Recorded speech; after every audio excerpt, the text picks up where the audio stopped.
What's up, y'all? Welcome to our Strategic Fasting seminar/workshop, which includes handouts that'll take you through our entire progression. And we're really excited about this because we've had really good feedback from it. I've worked with a lot of private clients on it, and this has been fine-tuned over the past couple of years. And we really see some really good results with it. I think what happens with a lot of us is we get into our way of eating and doing everything that we do, especially with the food piece of it, and we see a lot of great things shift, especially energy levels and digestion and other symptoms and conditions. But for some of us, the body composition piece seems to be a little bit stubborn or a little bit slow moving. And the way that we're using this fasting strategically, which is why we call it strategic fasting, it's a game changer. It really is. So today what we want to do is talk about a little bit about why we call our strategic fasting what we do, and then how to actually do it. And then we're going to finish with a recommended progression we can all do together. So I want to emphasize what makes us different as the SHT. Now, first of all, contrary to what you may have heard, all right, we are not a cult. But you can't ever leave. And if you do leave, you're always going to come back. And that's because we just have our own way of doing things. We're not like anything else out there. I think one thing that makes us different from everything else out there, it's my responsibility to always be learning and to always be at the forefront of what works and what's popular and faddish in the holistic health realm. And that's what we've been doing with fasting in space. I've been teaching fasting since 2011, 2012. And let me tell you something, back then, it was a challenge getting people to even consider doing something like this. I was considered fringe lunatic, I had to do, if I talked to people about eating bacon and butter, I had to go through a whole presentation on why it was helpful for you, and it just seemed so crazy to everyone. And so of course when I started talking about eating only 2 meals a day with no snacking, not doing the whole 6 and 8 meals a day, it was a really, really hard sell. And then you think about where we're at today, most people have heard butter is probably okay. Butter's probably relatively good for you, or it might be good for you. And I think we've had enough people hear some of the benefits of fasting from somebody somewhere, whether it's been on the news, mainstream media, through a friend, or one of these popular faddish programs like paleo or low carb or keto or something like that. So we're not fringe lunatic anymore. But that's part of what makes us different, is we are always ahead of the game, we always are, because I'm in the background experimenting on myself and clients before we put this stuff out to you. And by the time we put this stuff out to you, it's, it hasn't come out yet in the mainstream is what I'm trying to say, all right? So I just want to share with you some things that you can use to educate yourself on where I got some of these ideas and concepts. So back when I first started teaching carbs at the end of the day, which we call our ideal days meals, this was 2012. It was after reading some stuff from, I forget the guy's name, I can't read it on the slide right here, Keith or something. But anyway, it was a concept called carb backloading that we got from the Carb Night Solution. All right, and that's basically where we learned how to time our carbohydrates later in the day.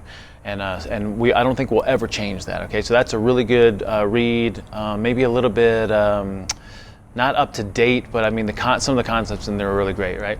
My first fasting book that I ever read was Eat, Stop, Eat by Brad Pilon. And that was a total game changer. At the same time, this is again back in 2012, I had started to dig into some anthropological literature on, the way that modern hunter-gatherer populations ate and how many times a day they ate and how often they actually went without food, which is really interesting. The majority of them don't eat 3 times a day. That's rare. Most of them eat 1 time a day, sometimes 2 times a day, depending on what's available. And they always go through periods of not eating because they just, they went through feast and famine. That's just the way it was.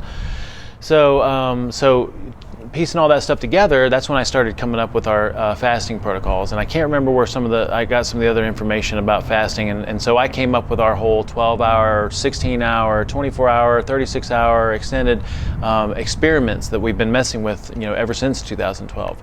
Then recently, in the past few years, Dr. Jason Fung, who has a clinic up in Canada, and I think he might have opened another one, and he works with nothing but extreme cases and type 2 diabetes and extreme obesity.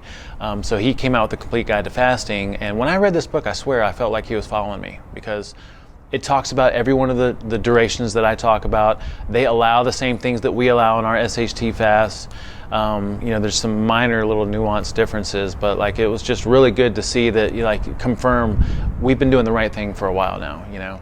He's also got another couple of books. One's called The Obesity Code, another one's called the Type 2 Diabetes Code, I think. And they're all just really, really good books. So if you read and you want some confirmation about this stuff and you don't want to just hear it from this crazy person here, then I would highly recommend reading these books. And again, we're not lunatic anymore. Like, fasting's become a really popular thing. We've been fasting since 2012, so it's not just theoretical. We've been putting a lot into practice. We got a lot of feedback from the people that we work with, okay? So today we're going to talk about what it is, why we should consider it, the benefits, the types, the durations, and a recommended progression. So what is this F word that it happens to be a 4-letter word. So fast, what does fast mean? What is everybody so freaked out about not eating? By the way, did you know that life happens when you're not eating? I mean, the time that we should be eating in a day compared to the time that we should be living our life, should be very, very small, okay? So fasting is an act of willing abstinence from food, drink, or both for a specified period of time. That's all it is, right? There's a difference between fasting and starvation. Starvation is not willing, right? It's not self-induced, all right? Now, for the purpose of what we call fasting, strategic fasting means that we are using fasting strategically. We're strategically implementing it to get strategic results. And specifically, we're looking for improved body composition, enhanced self-sufficiency, metabolic flexibility, and fat burning. We want all the health benefits that come associated with fasting, which we'll talk about here in a little bit. And at the same time, while we're implementing this, we want to make sure that it's livable and implementable in a modern lifestyle, a chaotic, crazy modern lifestyle with all the things that we have to deal with on a daily basis. So I'm not going to sit here and preach a progression or a methodology that's impossible to implement. This has to be something that we can both do in this modern world and still get all the benefits that we're looking for from it, okay? So we already talked about fasting versus starvation. Let's talk about what the problem is, all right? So I've thought about all the different ways that I could try to explain this. The problem is this modern world, of course. It's the food that we're eating and the confusion, the misinformation.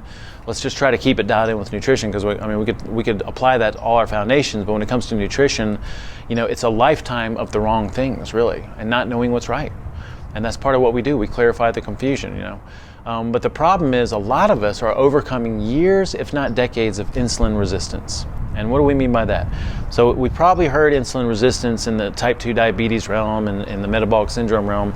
And insulin resistance is basically, when you consume food, you're secreting insulin.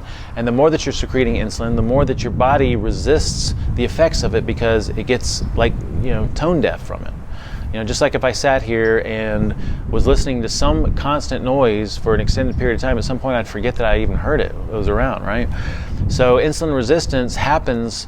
It's very difficult to measure, because you can have good insulin levels measured through blood work. You can have good glucose levels and fasting glucose levels, but that doesn't mean that the cells aren't still resistant to the signal of insulin. All right, so let's just talk a little bit about how this all works together. So insulin resistance would be the biggest contributor, in our opinion, to the metabolic syndrome and all the things that come with the metabolic syndrome, which is this cluster of different issues and symptoms and conditions. So being overweight, high blood sugar, type 2 diabetes, high blood pressure, various inflammatory markers, poor lipid numbers, meaning your cholesterol numbers, and you group all those together. That's typically what we call the metabolic syndrome. And the way that we got to insulin resistance is a lifetime of eating the wrong foods, and specifically for most of us, and in a lot of cases, unintentionally, refined carbohydrates. I would throw in wheat bread and things like that as refined carbohydrates. And again, maybe some of us for most of our lives thought that was the healthy option. But if we're eating a lifetime of refined carbohydrates and we're eating a bunch of meals in a day, and you add that, compile that, it's like compound interest over time, it gets worse and worse and worse as time goes on, that's what contributes to insulin resistance. All right, so the thing with insulin is it's about punctuation and frequency. All right, so if I have, what I want is, well, let's talk about what insulin does in the body. All right, so when I eat carbs and protein, I'm going to secrete some insulin to deal with those carbs and protein.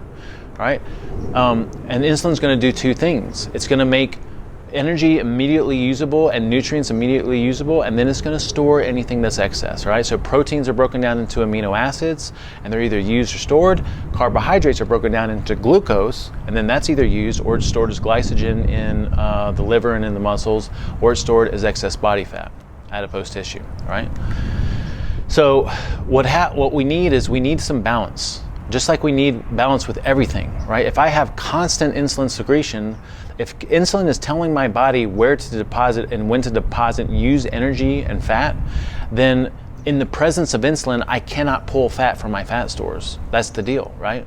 So I need insulin secretion to deal with the food that I ate, and then I need time where I don't have insulin so that my body can tap into my fat stores and maybe my glucose, my glycogen in my liver for energy, right? So I need that ebb and flow. And so if I'm eating a lot of refined carbohydrates, which spike insulin tremendously, and I'm doing food 6, 7, 8 times a day, a lot of snacks, I'm never giving my body a break.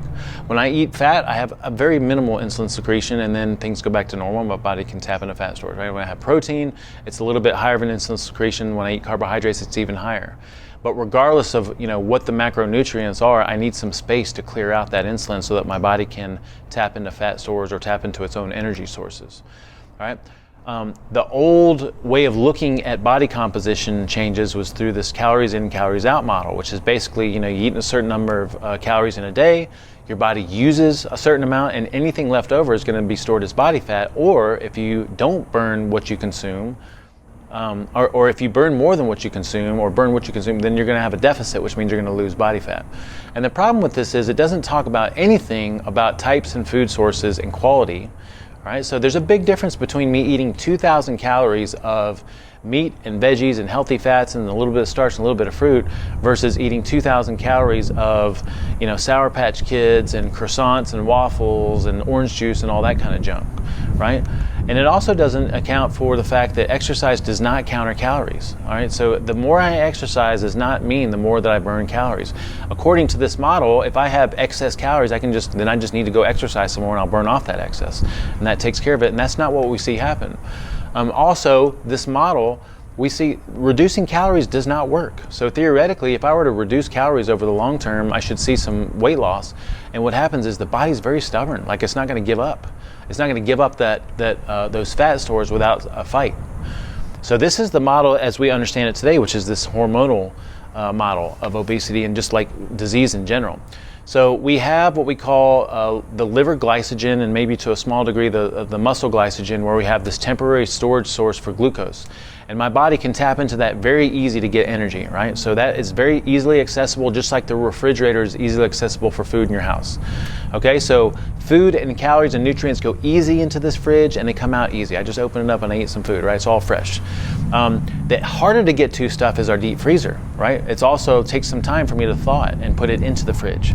Now, ideally, what's happening is I'm running out of food in my fridge, I get some stuff in my freezer, and then I use that stuff in my freezer, right?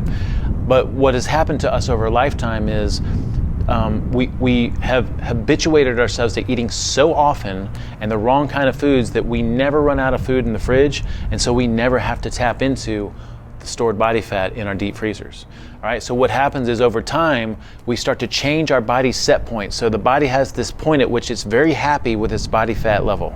And over time, if it gets too happy with that, and I have a lot of insulin secretion and at the wrong times and all that kind of stuff we already talked about, then that set point gets higher and higher and higher and higher. And so it doesn't matter what you do to try to change your body composition, your body's gonna fight to stay where it's at, which is why a lot of us, when we come into this real food way of eating, we feel better and a lot of things change in a good direction, but the body composition is very, very stubborn, okay? I hope that makes sense. If it doesn't make sense, let us know. We can explain it to you a little bit. So again, the problem is we need breaks from insulin just like we need breaks from everything else. So refined carbohydrates, 6-8 meals a day, snacking all the time and grazing, and then adding this up over years is what's led to our resistance. And again, that resistance may not be measured through blood work. It may be at the cellular level, and we have to undo that. So when you fast, the reverse happens, okay? Insulin drops. And that means that your body has this capacity to use its stored energy, its stored sugar in the liver glycogen, and then also in its stored body fat over time. All right, so putting those two things together, eating food increases insulin, which increases your tendency to store sugar and fat, and not eating food decreases insulin. It's actually the best way to decrease insulin, which means you're going to start to burn stored sugar and burn fat, all right? Or stored fat, sorry. All right, so how do we undo years and decades of this dysfunction? Well, the first step is 100% real food all the time, our way, the SHT way, right? If you can just transition from whatever it is you're doing to our way of eating food, for most of us that definitely means that you're not kicking that insulin wheel anymore. You've stopped the spinning maybe you have some momentum spinning, but you haven't added to it, right?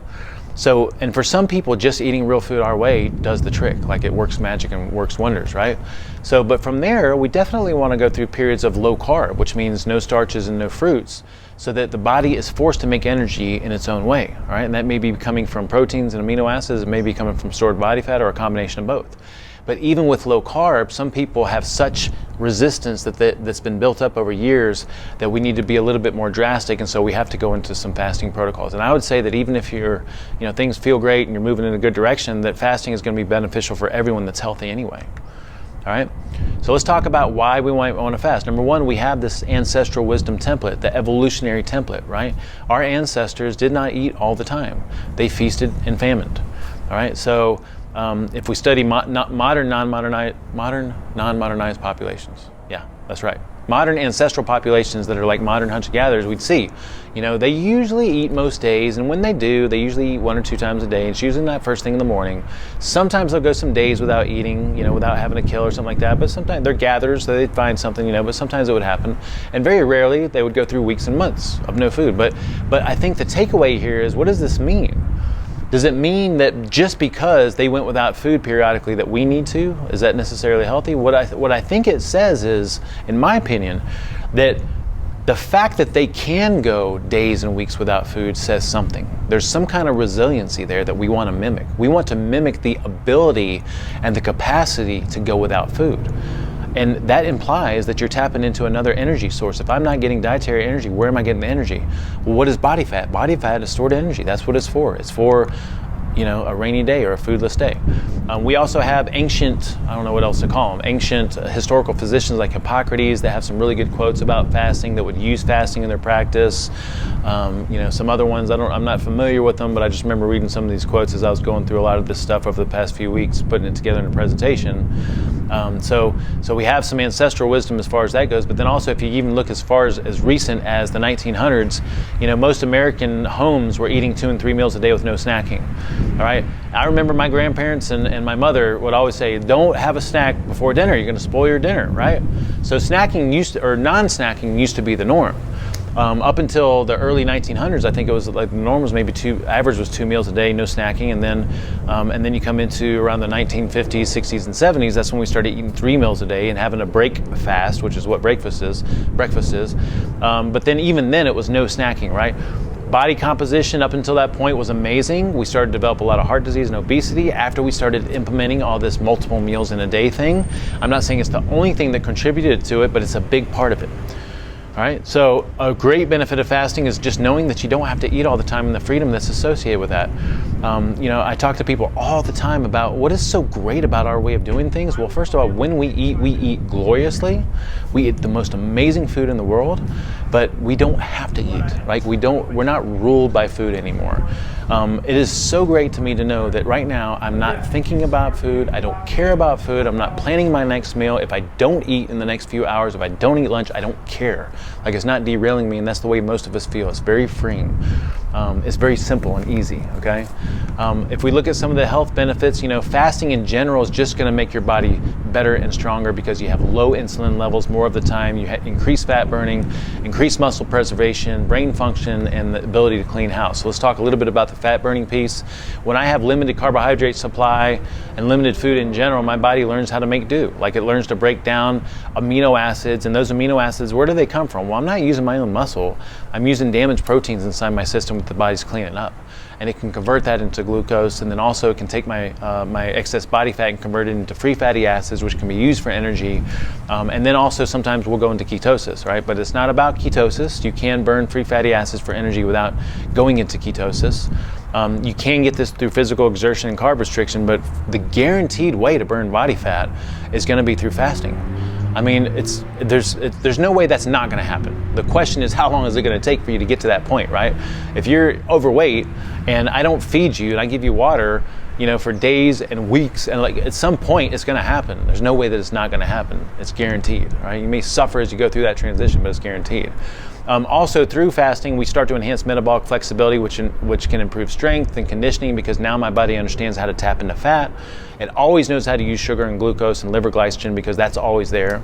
And then this fat burning ability gives metabolic flexibility in very strenuous situations. My body can bounce back and forth between using fat and glucose and glycogen.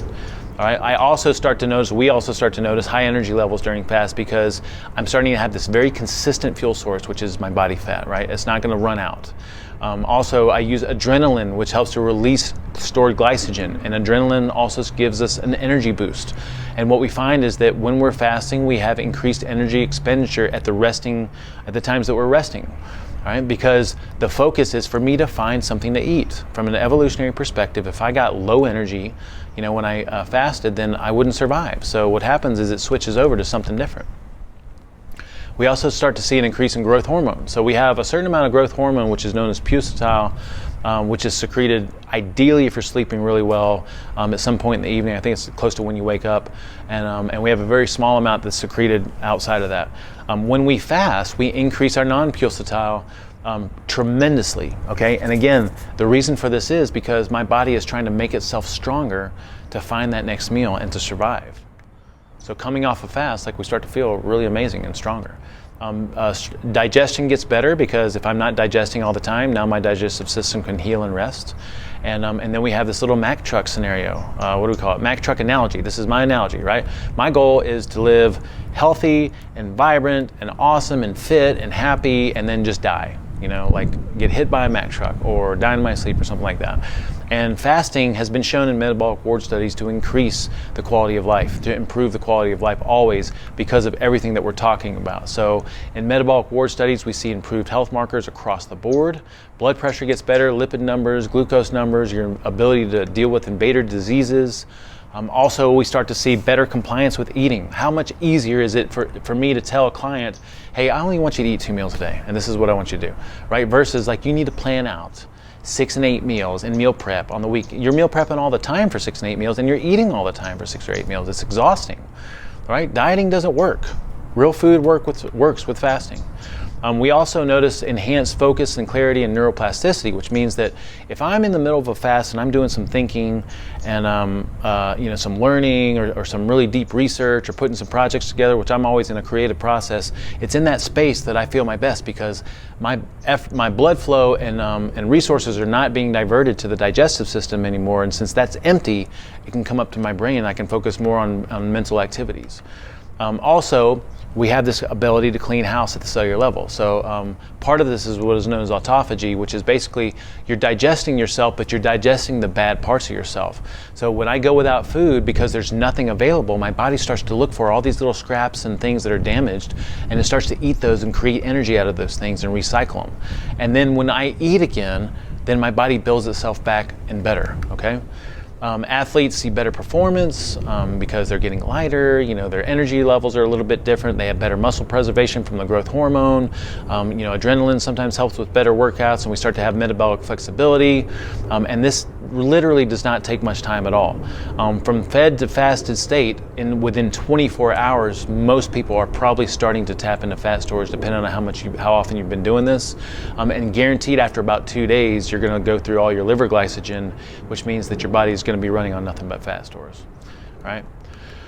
So let's debunk some myths, and then we'll get into our protocol. So first myth, slower metabolism. Isn't my metabolism going to slow when I fast? And we'd say, well, basal metabolic rate decreases in response to lower food, right? So if I'm used to eating 2,000 calories a day and I get on this crazy idea that I'm gonna start restricting my calories a little bit but keep eating, and I go down to 1,600 calories a day, initially I might notice something, but over time my body starts to realize, okay, there's a shortage, so I need to drop my metabolic rate to match this shortage. This is very different from not eating, because when I don't eat, my metabolic rate increases because now my priority is finding another food source, okay? And tapping into my fat stores for fuel. We don't burn muscle when we fast because the body's priority is making it to another day and finding that next fuel source. And so what happens is it increases growth hormone to preserve muscle so that we can be stronger and better. Low blood sugar? No, we don't have low blood sugar. We always have blood sugar. The body is always making glucose. So we don't have to worry about blood sugar because we either have stored sugar in the form of glycogen in the liver, and if we run out of that, then my body can make sugar from proteins through gluconeogenesis or from my fatty acid stores. So we're always going to have sugar in the bloodstream, all right? That's never an issue either. Causes overeating, maybe, let's say that I go from 3 meals a day and I'm trying a 1 meal a day fast, right? That meal is going to be bigger than those 3 meals, any one of those 3 meals, but it's not going to be bigger than all 3 meals put together. So overeating, you feel like you might be eating more when you eat sometimes when you're fasting, but it's not going to be more than that will compensate for the amount of time that you're fasting, right? I hope that makes sense. And then also depleting nutrients. A lot of people think, well, if I'm not eating, I'm not getting nutrients. Well, what happens is your body gets extremely efficient at utilizing the nutrients that it has and recycling nutrients that's in the system, which is a really, really good thing, okay? So let's talk about how to implement. In your handouts, we have our durations that you can experiment with. So, and obviously I'd start with the shortest and go to the longest. So the first one is a 12-hour fast. Everyone needs to be fasting for 12 hours from dinner to the first time they eat the next day. All right, that's the bare minimum. All right. The next one to experiment with would be a 16 to 18-hour fast, which is basically skipping breakfast the next morning for most people, all right, depending on how you do your thing. But most people are going to skip breakfast and go to lunch, and that will give them about 16 to 18 hours, right? That means that you're having a lot of space from the time that you had dinner to that first meal, and in that space, theoretically, the body's learning how to lower insulin levels and tap into fat stores for fuel. The next step would be a 24-hour fast, which is usually for most of us most easily achieved by having dinner one night, fasting the entire day until dinner that next day. So you're really having 1 meal a day, okay? And that, again, for most people is enough for the body to start tapping into fat stores for fuel. The next one past that would be 36 hours or 48 hours. That means a whole day with no food. So that would be going from dinner one day to no food the next day to a meal the next day. Now, in my opinion, the reason I say 36 to 48 hours is because if you're going to do 36, you might as well do 48. I don't eat in the morning no matter what. So if I do 36, I'm not going to eat that next morning the second day. I'm just going to go all the way to the evening or maybe midday that second day. All right. And then extended would be, 3 plus days, okay? Now, types of fast, we have what we call a fat fast. Fat fast means that you can eat fat during your fast. This is the easiest fast to do. We've done it with a lot of private clients, and we're doing it in a couple of progressions, and I'm telling you what, it's amazing. People are getting results from it. Basically, you have an intention to fast for a day, or fast for as long as you can in a day, and when you eat, if you have to eat, you eat fat. Right? And then when you eat normal food and a normal meal with veggies and starches and fruits, then you've stopped your fat fast, right? But the fat fast is pretty damn awesome. All right, so you eat when you're hungry, you eat until you're full if you have to. And the goal here is to make this a little bit easier to transition to a more difficult fast, right? We're not doing any dairy or nuts. You can do a little bit of heavy cream as far as dairy goes in your coffee. You can do some butter. But the foods you can eat are eggs and bacon, avocados, olives, greens with a massive amount of fat, meaning that if you're doing like spinach or something like that, you're cooking it in butter, a massive amount of butter. Okay, you want to exaggerate the fat on that. Ghee, mayo, olive oil, coconut milk, cream, and bone stock are all perfectly appropriate, right? So again, the rules here are basically you have an intention to fast. If you have to eat, you just eat a bunch of fat and some meat that has fat in it. And that's all there is to it. And don't feel bad about it. Don't feel guilty about it, because if you do that for several days in a row, you're going to start to feel great and lean out for sure, right? The next fast is what we call an SHT fast. Now, an SHT fast is our traditional fast. That means you can have a couple of cups of bone stock in a day. You can have heavy cream in your coffee or some coconut milk if you don't do the dairy thing. If you really had to, you could have a half an avocado and some butter. All right, so this is basically the fast that we've been using ever since we've been doing fasts, okay? The SHT fast is the next level of fasting. It's a little bit stricter than a fat fast, and you're going to get a little bit more results out of it, but it's a little bit more challenging to do. So we recommend starting with fat fast, getting comfortable with fat fast, and then moving into an SHT fast. And then the ultimate would be a water fast. Water fast is basically just water, coffee, and tea with no cream, no fat, no other nutrients, okay? And that is going to give you the most results, but it's also going to be the most challenging to do. All right, dry fast would be nothing, and we don't recommend doing that. We feel like it's kind of dangerous actually to try. All right, so tips and hints. Mineralized water always throughout any fast. I don't care what the duration is. Coffee and black teas, great, awesome. I wouldn't do coffee or anything with caffeine past noon or past 2 at the latest. Herbal tea is perfectly fine. We already talked about the fats like butter and heavy cream and coconut oil, coconut milk, MCT oil, all great. Kombucha, if you take a few sweets of kombucha during the fast, I don't think that's that big a deal. Bone stock, you know, like perfectly appropriate, especially if you're going a whole day without eating. If I'm doing like a 16 or 18 hour fast or a 24-hour fast, I'm not gonna have some bone stock, you know, unless I just want to, and that turns into like one of my little mini meals or something like that, you know. And then for supplements, you can take supplements if you want to. I kind of think it's kind of a moot point. It doesn't matter. If you want to, you can, but remember the body's very efficient at recycling nutrients, and so it's not necessary. But if you do want to continue your supplements and your collagen powder, you can do that. I would stay away from anything that has any sugar in it, which I don't know any supplements that do, but supplements are fine, okay? Now, the way that we recommend progressing into some of these fasts is, number one, you gotta be a real foodie first, all right? So you have to have food. You don't have to. You can jump into fasting, but you might be miserable from it. So we highly recommend that you be a real foodie first. And it just makes it way more enjoyable, okay? So you start with real food, you move into being 100% fresh real food and only having a couple of meals in a day. You measure your carbs, you moderate your carbs in the evenings to at the most 3/4 of a cup of starch and 3/4 of a cup of fresh fruit. And then you start to move into a lower carbish mentality, right? So you reduce those carbs even more to half a cup of safe starches and fruits per evening. And then you want to make sure that you start to compress your eating window. So if you're doing 2 meals a day, but you're doing breakfast and dinner, that's not as optimal as lunch and dinner, because we want to move those 2 meals closer together so they're almost looking like a meal, because then we have a lot of space on the outside where we have no insulin secretion, right?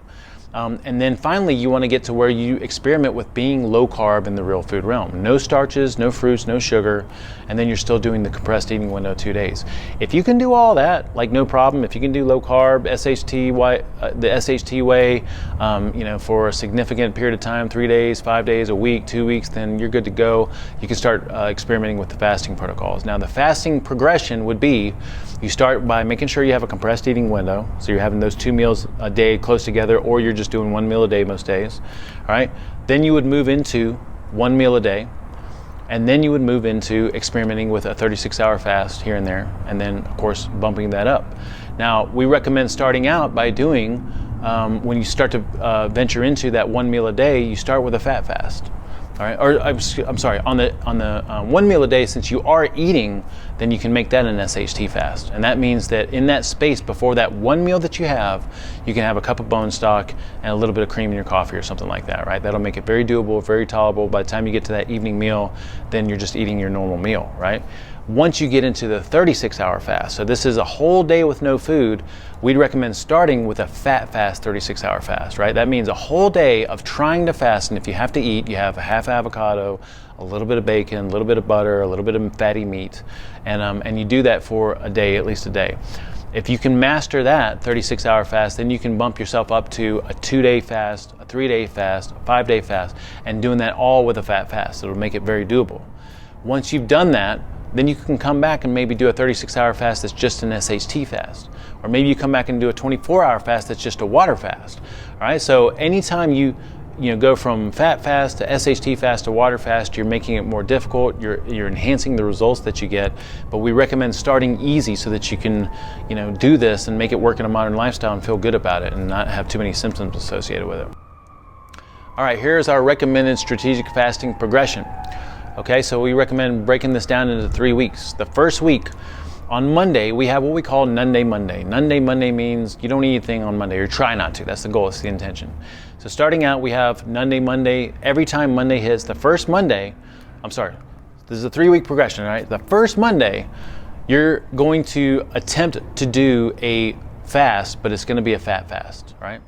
And then you're gonna go as long as you can on that day, and as soon as you need to eat, you just eat some fat, you eat some fatty meats, you eat some bacon or something along those lines, okay? My favorite thing to do is some 6 egg yolks cooked in a massive amount of butter and cream in my coffee, okay? Maybe a little bit of bone stock. So, and then you're gonna extend that as far as you can go. So Nunday Monday turns into 2 days, into 3 days, 4 days, 5 days, as far as you can go. As soon as you break that Nunday Monday fat fast, with some regular food, with veggies and all that, which by the way, when you do that, it's perfectly fine. You just do it when you want to. Then that fat fast is over. Now, ideally, you're gonna make it to 3 days comfortably before you move on to the next step.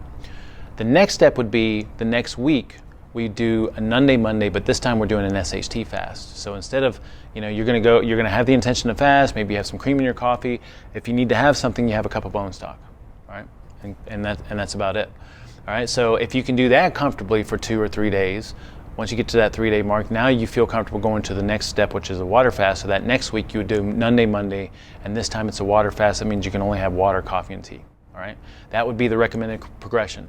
If you're in that first week fat fast and you can't get past a day, I would probably keep tinkering with that until you get to where you can do 3 days comfortably before moving on. Same thing with the SHT fast. All right, we've seen great results with it. It's a great way to transition yourself into this stuff. All right.